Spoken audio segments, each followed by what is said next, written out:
ChaptersDaily presents Moral Epistles by Seneca the Younger. Epistle 11, on the blush of modesty. Your friend and I have had a conversation.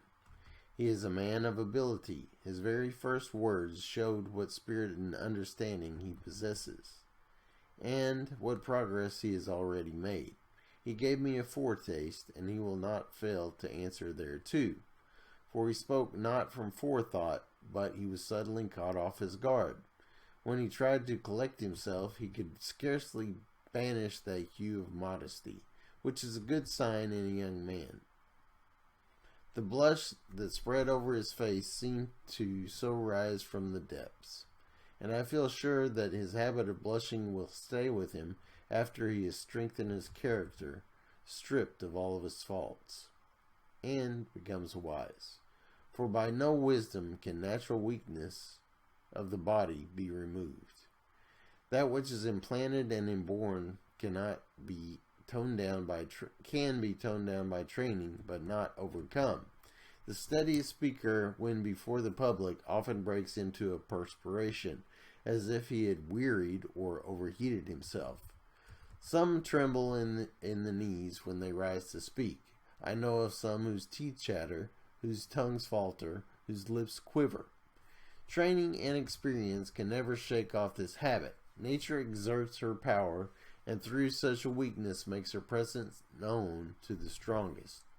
I know that the blush, too, is a habit of this sort, suddenly spreading over the face of most dignified men.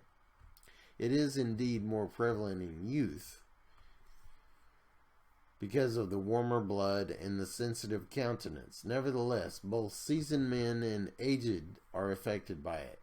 Some are the most dangerous when they redden, as if they are letting all of the sense of shame escape. Sulla, when the blood mantled his cheeks, was in the fiercest mood. Pompey had the most sensitive cast of countenance. He always blushed in the presence of a gathering, and especially at a public assembly. Fabianus also, I remember, reddened when he appeared witness before the Senate, and his embarrassment became him to a remarkable degree.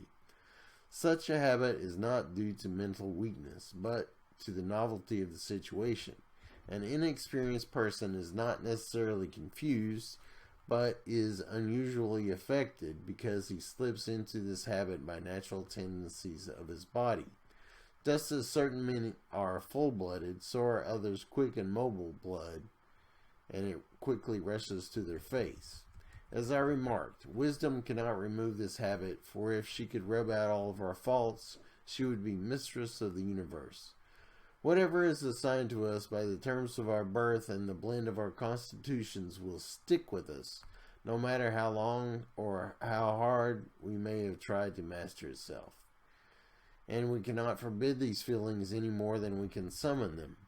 Actors in the theater who imitate the emotions, who portray fear and nervousness, often depict sorrow and bashfulness by hanging their heads, lowering their voices, and keeping their eyes fixed and rooted to the ground. They cannot, however, muster a blush, for the blush cannot be prevented or acquired. Wisdom will not assure us of a remedy, or give us help against it. It comes or it goes unbidden. It is a law unto itself.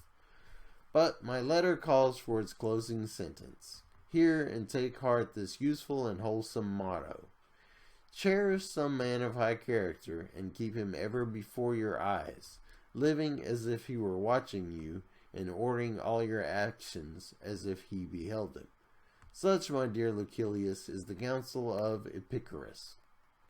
He has quite properly given us a guardian and an attendant. We can get rid of most sins if we have a witness who stands near us when we are likely to go wrong. The soul should have someone who it can respect, one by whose authority it may even make its inner shrine more hallowed. Happy is the man who can make others better, not merely when he is in their company, but even when he is in their thoughts. And happy also is he that can revere a man as to calm and regulate himself by calling him to mind. One who can so revere another will soon be himself worthy of reverence. Choose therefore a Cato, or if Cato be too severe a model, choose some Laelius, a gentler spirit. Choose a master whose life, conversation, and soul-expressing face have satisfied you, and picture him always to yourself as your protector or your pattern.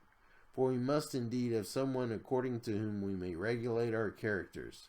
You can never straighten that which is crooked unless you use a ruler. Farewell.